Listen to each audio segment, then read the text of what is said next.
வணக்கம், welcome to Chitra Murali's kitchen. இன்னைக்கு என்ன பார்க்க போறோம்னா கோதுமை ரவையில குழிப்பணியாரம் தான் பண்ண போறோம். ஃபர்ஸ்ட் அதுக்கு மாவு அரைச்சி வச்சுக்கணும். ஸோ கோதுமை ரவை வந்து ஒரு அரை கப்பு கோதுமை ரவை, ஒரு 1/4 கப்புக்கு வந்து இட்லி அரிசி, ஒரு 2 டீஸ்பூன் உளுத்தம்பருப்பு, 1 டீஸ்பூன் வெந்தயம். இது எல்லாத்தையும் நல்லா வாஷ் பண்ணிட்டு நல்லா ஒரு 1 மணி நேரம் நல்லா ஊற வச்சிருங்க. நான் ஊற வச்சு தண்ணியெல்லாம் வடிய விட்டு எடுத்து வச்சிருக்கேன். இங்க பாருங்க. இப்போ ஊற வச்சதை மிக்சி ஜாரில் மாற்றிடுவோம், அரைச்சி எடுத்துக்கலாம். நம்ம ஊற வச்ச கோதுமை ரவை, உளுத்தம்பருப்பு, அரிசி, வெந்தயம் எல்லாம் நைஸாக அரைச்சாச்சு. இப்போ இதை பாத்திரத்தில் மாற்றிடலாம். ஒரு நல்லா புளிக்கணும், ஒரு 2 மணி நேரமாவது நல்லா புளிக்கணும். அதுக்கப்புறமா தான் நம்ம வாக்க முடியும். ஸோ கொஞ்சம் 2 மணி நேரம் ஆகட்டும். அதுக்கப்புறமா நம்ம குழிப்பணியாரம் பண்ணிக்கலாம்.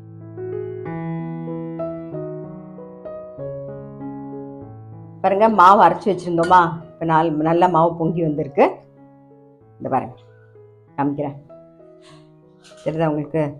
ஸோ மாவு நல்லா வந்திருக்கு. இப்போ என்ன பண்ண போகிறோம்னா, இந்த பக்கம் கடாயில் எண்ணெய் விட்டுருக்கோம், அது நல்லா காஞ்சிட்டு கடுகு, உளுத்தம்பருப்பு, கடலைப்பருப்பு, வெங்காயம், பச்சை மிளகா, கருவேப்பிலை இதெல்லாம் வதக்க போகிறோம்.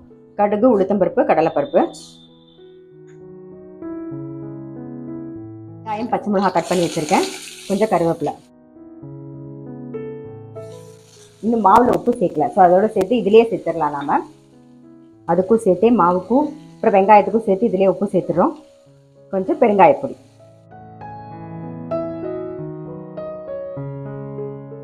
வெங்காயம் வதங்கி எடுத்துடலாம்.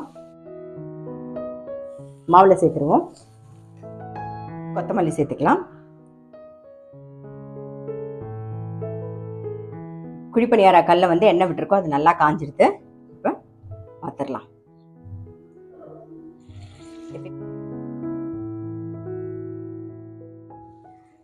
எப்பயுமே சொல்றது தான், கிளாக் வைஸாக விடுங்க, அப்போதான் எடுக்கிறதுக்கு நமக்கு கரெக்டாக இருக்கும். வெந்து வரும்போது கரெக்டாக எடுத்துன்னு வருவோம். அப்போதான் திருப்பி போட்டுடலாம்.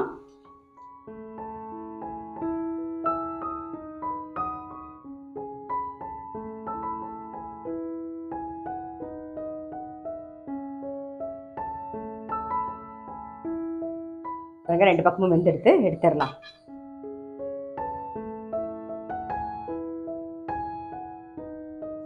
இதே மாதிரி எல்லாமே வந்து வாத்தெடுத்துக்கலாம். நம்மளுடைய கோதுமை ரவை குழிப்பணியாரம் ரெடி. நீங்கள் வந்து பசங்க ஸ்கூல் விட்டு வந்தவொடனே டக்குன்னு இந்த ஸ்நாக்ஸை பண்ணிடலாம். காலையிலே நீங்கள் ஊற வச்சு அரைச்சி ரெடி பண்ணி வச்சுட்டிங்கன்னா வந்தவொடனே இந்த பக்கம் காஃபி போடுற நேரத்தில் சுட சுட சுட பண்ணி கொடுத்துடலாம். ரொம்ப ரொம்ப சிம்பிள். கண்டிப்பாக வந்து ட்ரை பண்ணி பாருங்கள். நான் அடுத்த வீடியோவில் சந்திக்கிறேன். இதுக்கு தொட்டுக்கிறதுக்கு வந்து நல்ல ஒரு தேங்காய் சட்னி இல்லைனா கார சட்னி எது தொட்டுன்னு சாப்பிட்டாலுமே ரொம்ப நல்லாயிருக்கும். அப்படியே சாப்பிட்றதுக்கும் நல்லாயிருக்கும். ஏன்னா நம்ம காரெல்லாம் போட்டுருக்கிறதுனால அப்படியே வந்து அந்த காஃபியோட சாப்பிட்றதுக்கு ரொம்பவே டேஸ்ட்டாக இருக்கும். இந்த மாதிரி ட்ரை பண்ணி பார்க்கல அப்படின்னா டெஃபினட்டாக ட்ரை பண்ணுங்கள். நான் அடுத்த வீடியோவில் சந்திக்கிறேன்.